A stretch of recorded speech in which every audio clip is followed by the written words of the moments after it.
அனைவருக்கும் வணக்கம்.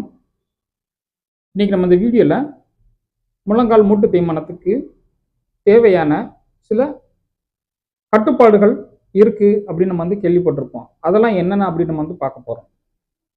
பொதுவாக இன்னைக்கு முழங்கால் மூட்டு தேய்மானம் ஏற்பட்ட பிறகு நாம் ஏதாவது ஒரு காரணத்துக்காக மருத்துவரிடம் சென்று ஏதாவது அறிவுரை கேட்கும் பொழுது முதல்ல அவர்களுக்கு சொல்லக்கூடிய அறிவுரை என்ன அப்படின்னு கேட்டிங்கன்னா, நீங்கள் நடக்கிறத குறைச்சிக்கங்க. இது முதல் விஷயமா இருக்கும். இரண்டாவது, சமணங்கால் போட்டு உட்கார்றத குறைக்கணும். மூன்றாவது, குத்த வச்சு உட்காரக்கூடாது அப்படின்னு சொல்லுவாங்க. அதற்கப்புறம் மாடிப்படி அடிக்கடி ஏறக்கூடாது, ரொம்ப நேரம் நின்று வேலை பார்க்கக்கூடாது, முழங்கால் போடக்கூடாது. இது இன்னைக்கு பரவலாக முழங்கால் மூட்டு தேய்மானம் இருந்தால் மருத்துவர்கள் பொதுவாக இந்த மாதிரியான அறிவுரையை கூறுவது ஒரு வழக்கம். சரி, ஏன் நம்ம இதெல்லாம் செய்யக்கூடாது? ஏன் நம்ம சிறு வயதில் இருந்து நம்மளுடைய முழங்காலுக்கு இது மாதிரியான வேலைகள் செய்து கொண்டு இருந்தோம் தானே? அப்படி இருக்கல இந்த முழங்கால் மூட்டு தேய்மானம் ஆரம்பிச்சதுக்கு அப்புறம் இதை ஏன் நம்ம கடைபிடிக்க வேண்டியது இருக்கும்? இதை செஞ்சா என்ன ஆகும் அப்படின்றதெல்லாம் நம்மளுக்கு ஒரு கேள்வியாக இருக்கு. பொதுவா இந்த மூட்டினுடைய அமைப்பு கிட்டத்தட்ட ஒரு ஹிஞ்ச் டைப் அப்படின்னு நம்ம சொல்லுவோம். அதாவது ஒரு கதவை திறந்து மூடுவது போன்ற ஒரு அமைப்பு. காலை மடக்கிறது, நீட்டுறது, இரண்டு மூமெண்ட் மட்டும்தான் இதுல இருக்கும். ரைட். ஸோ அப்படி மடக்கி நீட்டும் பொழுது இந்த மூட்டுக்கு அங்க ஒரு உராய்வு ஏற்படும். ரைட். அந்த உராய்வை குறைப்பதற்கு இங்கே சைனோவில் ஃப்ளூயிடுன்னு சொல்லக்கூடிய ஒரு திரவம் மூட்டை சுற்றி இருக்கு. அது பாதுகாப்பா இருக்கும். ரைட். அதுக்கப்புறம் இங்க இந்த மூட்டுல மடக்கி நீட்டும் பொழுது இங்க நடக்கக்கூடிய சின்ன சின்ன அந்த அசைவுகள் பார்த்தீங்க அப்படின்னீங்கன்னா 90 டிகிரி வரைக்கும் இது ஒரு பெரிய அழுத்தத்தை கொடுக்கறது கிடையாது. ஆனா 90 டிகிரியை தாண்டும் பொழுது இந்த மூட்டு கீழ்ப்பகுதியில் இருக்கக்கூடிய அந்த எலும்பு மூட்டு பகுதியோட அசைவு ஏற்படும் பொழுது அது ஒரு மாதிரி தேய்ச்சிக்கிட்டே அசைவு கொடுக்குற மாதிரியான ஒரு மூமெண்ட் இருக்கும். அப்ப நம்மளுக்கு இங்க என்ன பிரச்சனை நடக்குது அப்படின்னு சொல்லி பார்த்தீங்கன்னா, மூட்டு 90 டிகிரி வரைக்கும் ரோலிங் சொல்லக்கூடிய ஒரு இயக்கமும் 90 டிகிரிக்கு அப்புறம் ஸ்லைடிங் சொல்லக்கூடிய ஒரு இயக்கமும் நடக்கும். நம்மளுக்கு ரோலிங் அப்படின்றது ஒரு உருளையான ஒரு பொருள் தரையில உருள்ற மாதிரியான ஒரு இயக்கம் தான். இதுவே இந்த ஸ்லைடிங் அப்படின்றது ஒரு சமதளமான ஒரு பரப்பு இருந்துச்சு அப்படின்னீங்கன்னா அதுல இன்னொரு ஒரு பொருள் தேய்க்கிற மாதிரியான ஒரு இயக்கம். இப்ப நம்மளுக்கு தெரியும், ரோல் ஆகும் பொழுது அந்த பொருளுக்கும் இந்த பொருளுக்கும் இருக்கக்கூடிய உராய்வு மிக குறைவாக இருக்கும். இதுவே அந்த ஸ்லைடிங் சொல்லக்கூடிய இரண்டு சமதளமான பரப்புகள் ஒன்றோட ஒன்றா தேயும் பொழுது அங்கதான் பாத்தீங்கன்னா தேய்கிற மாதிரியான ஒரு இயக்கம் ஏற்படும் பொழுது அங்க மூட்டு தேய்மானம் ஏற்படும். இப்ப இந்த 90 டிகிரிக்கு மேல மூமெண்ட் நடக்கும் பொழுது தேய்மானம் அதிகமாக இருக்கும். இதனுடைய முக்கியமான காரணமாகத்தான் இங்க நம்மளுக்கு சில வேலைகளை செய்யக்கூடாதுன்னு சொல்றோம். அப்ப நமக்கு சிறு வயதிலே இந்த போன்ற அசைவுகள் நம்ம செய்யாம இருந்துட்டோம்னா நம்மளுடைய மூட்டு தேய்மானமே ஏற்படாதுல்ல அப்படின்னு நம்ம யோசிக்கலாம். அதெல்லாம் கிடையாது. நம்மளுடைய மூட்டுக்கு கிட்டத்தட்ட 135 டிகிரி வரைக்கும் மூமெண்ட் இருக்கும். அதாவது நம்மளுடைய மூட்டு பகுதியை மடக்கும் பொழுது, கால்களை மடக்கும் பொழுது அது 135 டிகிரி வரைக்கும் இருக்கும். இது ஒரு சிலருக்கு பார்த்தீங்கன்னா குறைவாக இருப்பதற்கு கூட வாய்ப்புகள் இருக்கு. அதுக்கும் சில காரணங்கள் இருக்கு. ரைட். இப்போ நம்மளுக்கு இந்த மூட்டு தேய்மானம் ஒரு 40 வயதுக்கு மேலாக ஏற்படுதுன்னு வச்சுக்கோங்க. ஆரம்ப நிலையில இது சின்னதா வலி இருக்கும். வலி இருக்கும் பொழுது நம்மளுக்கு பெருசாக அங்க குருத்தெலும்பு பகுதியில் நமக்கு வந்து அடி எதுவும் ஏற்பட்டிருக்காது. மெனிஸ்கஸ் டிஸ்க்ல வந்து எந்த ஒரு டேமேஜும் வந்து இருக்காது. சரி, அதற்கு அடுத்தபடியா இங்க சவ்வு பகுதிகள் இல்லாட்டி தசை பகுதிகள், அங்க இருக்கக்கூடிய பெட்டலான்னு சொல்லக்கூடிய எலும்பு பகுதிகள் எதுவும் பெரிதாக பாதிக்கப்படுவது கிடையாது. இதுவே நம்மளுக்கு அந்த பெயின் வந்து ரிப்பீட்டடா வந்து வர ஆரம்பிச்சதுக்கு அப்புறம், அடிக்கடி குருத்தெலும்பு பகுதியில அடிபட ஆரம்பிச்சதுக்கு அப்புறம் எலும்பு தேய்மானம் மைல்டா ஸ்டார்ட் ஆயிருக்கும். அப்படி ஸ்டார்ட் ஆகும் பொழுது வந்து பாத்தீங்கன்னா நம்மளுக்கு இந்த மூட்டு பகுதி அடிக்கடி பெயின் வந்து இருக்கும், ஸ்வெல்லிங் வந்து இருக்கும். நம்மளுடைய ஜாயிண்ட் வந்து திடீர்னு ஏதாவது ஒரு வேலைகள் செய்யும் பொழுது சுருக்கு சுருக்குன்னு ஒரு வலியும் வந்து இருப்பதற்கான வாய்ப்புகள் ரொம்ப ரொம்ப அதிகம். அதோட நம்ம ரொம்ப நேரம் நின்று வேலை பார்க்கும் பொழுதும் நம்மளுக்கு பெயின் வந்து இயல்பாகவே வர ஆரம்பிச்சிடும். ரொம்ப நேரம் நம்மளால நிற்க முடியாது. அதனால நாம இந்த மூட்டு தேய்மானம் அடுத்த நிலைக்கு வந்து போகாம இருக்கணும் அப்படின்னீங்கன்னா நாம என்னென்ன செய்யக்கூடாதுன்றத வந்து முக்கியமா சில இயக்கங்களை நம்ம வந்து தெரிஞ்சு வந்து வச்சுக்கிறணும். அந்த மாதிரியான இயக்கங்கள் தான் வந்து இன்னைக்கு எல்லாரும் சொல்ற அறிவுரை. இது எல்லாரும் கடைபிடிக்கணும்னு அவசியம் வந்து கிடையாது.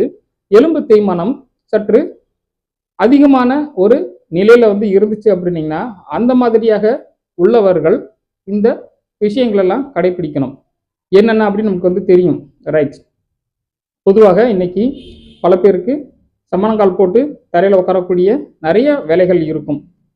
சமணங்கால் வந்து போட்டு இன்னைக்கு நிறைய பேர் சாப்பிட்றோம், சாமி கும்பிடும்போது தரையில் உட்காந்துருக்குறோம், வெளியில் ஃபங்க்ஷனுக்கு போனால் தரையில் உட்காந்துருக்கோம். இன்னும் சில வந்து முக்கியமான சில விஷயங்களுக்காக நம்ம வந்து தரையில் நம்ம வந்து உட்கார்ற மாதிரியான ஒரு சூழ்நிலைகள் வந்து இருக்கும். அதற்கு அடுத்தபடியாக இன்னைக்கு குத்த வச்சு உட்கார்றது இன்னைக்கு பல பேர் இந்தியன் டாய்லெட் யூஸ் பண்ணுற இடத்துல தான் நம்ம வந்து அதிகமாக குத்த வச்சு உட்காடுறோம். அதற்கு அடுத்தபடியாக நம்ம செய்யக்கூடிய சின்ன சின்ன வேலைகள், இன்னைக்கு வீட்டு வேலை செய்கிறவங்க வீடு துடைக்கும் பொழுது குத்த வச்சு உட்காந்துருப்பாங்க. சில நேரம் முழங்கால் வந்து போட்டிருப்பாங்க. கட்டட வேலைகள் பார்க்குறவங்க சில நேரத்தில் குத்த வச்சு உட்காந்து ஃப்ளோரிங் ஒர்க்கு ஏதாவது பார்த்துட்டு இருப்பாங்க. இன்னும் வேறு சில வேலைகள்லாம் நிறையா வந்து இருக்குது. ஸோ இந்த மாதிரி நம்மலாம் வந்து குத்த வச்சு உட்கார்றத நம்ம வந்து குறைக்கிற மாதிரி இருக்கும். ரைட். அதுக்கப்புறம் நாம் ரொம்ப நேரம் நிற்கக்கூடாது. காரணம் வந்து என்ன? ரொம்ப நேரம் நிற்கிறது வந்து பார்த்தீங்கன்னா நம்மளுக்கு மூட்டு 90 டிகிரிக்கு மேலே மடங்கலையே, அப்போ ஏன் நம்ம வந்து ரொம்ப நேரம் வந்து நிற்கக்கூடாது அப்படின்னு சொல்கிறாங்க. இன்னைக்கு பல பேர்கிட்ட இருக்கக்கூடிய ஒரு முக்கியமான கேள்வியும் கூட இது. ரொம்ப நேரம் நிற்கும் பொழுது நம்மளுடைய மூட்டு பகுதியில் இருக்கக்கூடிய அசைவுகள் கிட்டத்தட்ட மிக மிக குறைந்து போய் அந்த உள்ளே இருக்கக்கூடிய சைனோவியல் ஃப்ளூயிட்னு சொல்லக்கூடிய அந்த லிக்யூட் வந்து உள்ளேயும் வெளியேயும் மூவ் ஆகாமல் ஒரே இடத்துல ஸ்டேக்னண்டாக வந்து இருக்கும். முழங்கால் மடக்கி நீட்டும் பொழுது அந்த இயக்கம் வந்து ஏற்படும் பொழுது தான் இங்கே மூட்டு பகுதிக்கு தேவையான நியூட்ரிஷன் வந்து கிடைக்குது. அப்போ கண்டினியூஸாக நின்னா என்ன ஆகும் அப்படின்னீங்கன்னா நம்மளுக்கு இங்கே மூட்டு பகுதிக்குள்ள இருக்கக்கூடிய அந்த லிக்யூட் வந்து எங்கேயுமே மொபிலைஸ் ஆகாமல் ஒரே இடத்துல நிற்கும். அப்போ மூட்டுக்கு தேவையான நியூட்ரிஷன் வந்து கிடைக்கிறது கிடையாது. அதனால தான் மூட்டு தேய்மானம் அதிகமாகவே ஏற்படுது. அது மட்டும் இல்லாது இன்னைக்கு பல பேருக்கு தொடைப்பகுதியில் இருக்கக்கூடிய அந்த குவாட்ரிசெப்ஸ்ன்னு சொல்லக்கூடிய அந்த தசைகள் ரொம்ப வீக்காக வந்து இருக்கும். அதனால இவங்களுடைய உடல் எடையை தாங்கக்கூடிய அந்த கெப்பாசிட்டி அவங்களுக்கு வந்து இல்லாமல் இருக்கக்கூடிய காரணத்தினால மூட்டு பகுதியில் அளவுக்கு அதிகமாக வெயிட் வந்து இருக்கும். ஸோ இந்த அப்நார்மல் வெயிட் லோடிங் வந்து பார்த்தீங்கன்னா இந்த மூட்டு தேய்மானத்தை இன்னும் கொஞ்சம் அதிகமாகக்கூடிய வாய்ப்புகள் வந்து இருக்கும். அதனால இவர்களுக்கு வந்து ரொம்ப நேரம் நின்று வேலை பார்க்கக்கூடாது அப்படின்னு நம்ம வந்து சொல்கிறோம். ரைட். அதற்கு அடுத்தபடியாக மாடிப்படி ஏறுறது. பொதுவாக இன்னைக்கு மாடிப்படி ஏறும் பொழுது நம்மளுக்கு 90 டிகிரிக்கு மேலே மூமெண்ட் இருக்கிறது கிடையாது. பொதுவாக இன்னைக்கு படி வந்து மிகவும் உயரமாக இருப்பது கிடையாது. இருந்தாலும் நம்மளுக்கு வந்து அடிக்கடி மாடிப்படி ஏறக்கூடாதுன்னு நம்ம வந்து சொல்கிறோம் இல்லையா? எதனால்? ரைட். இப்போ பொதுவாக நம்மளுடைய உடல் எடையை வந்து 2 கால்களும் சேர்ந்து தான் வந்து எப்பயுமே வந்து தாங்கும். இந்த மாடிப்படி ஏறும்போது வந்து பார்த்தீங்கன்னா நம்மளுடைய இந்த உடல் எடையை இந்த மூமெண்ட் நடக்கும் பொழுது ஒத்த காலில் மட்டும் அதிகமாக வந்து இருக்கும். So single leg weight bearing நம்ம வந்து சொல்லும் பொழுது டோட்டல் பாடி வெயிட்டும் ஒரே காலுக்கு வந்து போகும் பொழுது அதோட இங்கே மூமெண்ட்டு சேர்த்து நடக்கிறதுனால இங்கே தேய்மானம் ரொம்ப வேகமாக இருக்கும். அதனால தான் அடிக்கடி மாடிப்படி ஏறுறதையும் நம்ம வந்து குறைச்சிக்கங்க அப்படின்னு நம்ம வந்து சொல்கிறோம். அதுக்கப்புறம் இந்த முழங்கால் போடக்கூடிய சில வேலைகளை நம்ம வந்து செய்யக்கூடாதுன்னு நம்ம வந்து சொல்கிறோம். இது எதற்காக அப்படின்னு சொல்லி கேட்டீங்க அப்படின்னீங்கன்னா, நம்ம பொதுவாக இன்னைக்கு நிறைய பேர் ப்ரே பண்ணும் பொழுது, இல்லாட்டி வேறு ஏதாவது வீட்டு வேலைகள் செய்யும் பொழுது, ஃப்ளோரிங்கில் வந்து ஏதாவது ஒர்க் வந்து செய்யும் பொழுது நாம் முழங்கால் போட்டு உட்காரோம். அப்படி முழங்கால் போட்டு உட்காரும்போது என்ன ஆகும் அப்படின்னீங்கன்னா, நம்ம காலை மடக்கி நீட்டும் பொழுது இந்த பெட்டலான்னு சொல்லக்கூடிய எலும்பு மேலையும் கீழையும் வந்து பார்த்தீங்கன்னா மூவ் ஆகிக்கிட்டே வந்து இருக்கும். இப்போ நம்ம வந்து தொடர்ந்து ரொம்ப நேரமாக நம்ம முழங்கால் போட்டு உட்காந்துருந்தோம் அப்படின்னீங்கன்னா, அந்த பெட்டலான்னு சொல்லக்கூடிய அந்த எலும்பு முழங்காலுடைய முன்பக்க மூட்டு பகுதியிலுடைய அழுத்தம் அதிகமாக ஏற்படும். அதனால என்னாகும் அப்படின்னீங்கன்னா, இந்த அழுத்தமும் மூட்டு தேய்மானத்தை வந்து அதிகப்படுத்தக்கூடிய வாய்ப்புகள் அதிகமாக இருக்கு. இதனால என்ன ஆகும் அப்படின்னீங்கன்னா, மூட்டு தேய்மானம் வந்து ஏற்படும். அதோட இந்த பெட்டலாவும் அதுக்கு கீழே இந்த டிபியன்னு சொல்லக்கூடிய எலும்புலையும் வந்து பார்த்தீங்கன்னா வந்து ஒரு சின்ன ஜவ்வு வந்து கனெக்ட் பண்ணியிருக்கும். அந்த ஜவ்வு சீக்கிரமாகவே எலாஸ்டிசிட்டி பவரை வந்து குறைஞ்சி போய் அங்கே அவங்களுக்கு வந்து வேகமாகவே வலி வர ஆரம்பிச்சிடும். ஸோ இப்படி அடிக்கடி முழங்கால் வந்து போட்டுக்கிட்டே வந்து இருக்கிறவங்களுக்கு அந்த எலும்பு மூமெண்ட் வந்து இல்லாமல் குறைஞ்சி போய் இவங்களுக்கு ஆஸ்டியோ ஆர்த்தரைட்டிஸை ஏற்படுத்தக்கூடிய ஒரு வாய்ப்புகள் அதிகமாக இருக்கும். இதனால நம்ம வந்து முழங்கால் போடுறத நம்ம வந்து அவாய்ட் பண்ணிக்கிறது நல்லது. இந்த மூட்டு தேய்மானம் ஒரு ஸ்டேஜில் இருந்து அடுத்த ஸ்டேஜுக்கு போகாமல் நம்ம வந்து பார்த்துக்க முடியும். மற்றபடி உங்களுக்கு மூட்டு தேய்மானம் அதிகமாக இல்லாத பட்சத்தில் நீங்கள் வந்து சில முன்னெச்சரிக்கை நடவடிக்கைகளை மட்டும் நம்ம வந்து செஞ்சால் வந்து போதும். நீங்கள் நடக்கிறதுல உங்களுக்கு வந்து பெரிய கட்டுப்பாடு இருக்காது. உங்களுக்கு மாடிப்படி ஏறதுல ரொம்ப பெரிய கட்டுப்பாடு இருக்காது. மற்றபடி இந்த மூட்டு பகுதியில் 90 டிகிரிக்கு மேலே மடக்கி செய்யக்கூடிய சில வேலைகளை மட்டும் நம்ம வந்து குறைச்சிக்கிட்டா போதும். நாம் நம்மளுடைய அன்றாட வேலைகளை வந்து சரியாக செய்ய முடியும். இதெல்லாம் வந்து உங்களுக்கு எதற்காக தெரியும் அப்படின்னீங்கன்னா, பொதுவாக இன்னைக்கு முழங்கால் வலி வந்தவங்களுக்கு பல பேருக்கு ஏன் நம்ம வந்து நடக்கக்கூடாது அப்படின்ற ஒரு கேள்வி இருக்கு இல்லையா? ஏன்னா இன்னைக்கு பல பேருக்கு வந்து பார்த்தீங்கன்னா வந்து டயபெட்டிக் பேஷண்ட்டாக இருக்கிறாங்க. அந்த நோய் இருக்கிற பட்சத்தில் இவங்களால வாக்கிங் போகாமல் இருக்க முடியாது. அதே நேரத்தில் கால் வலி வந்துருச்சு அப்படின்னீங்கன்னா வாக்கிங் வந்து போகக்கூடாதுன்னு வேற நமக்கு வந்து சொல்லியிருப்பாங்க.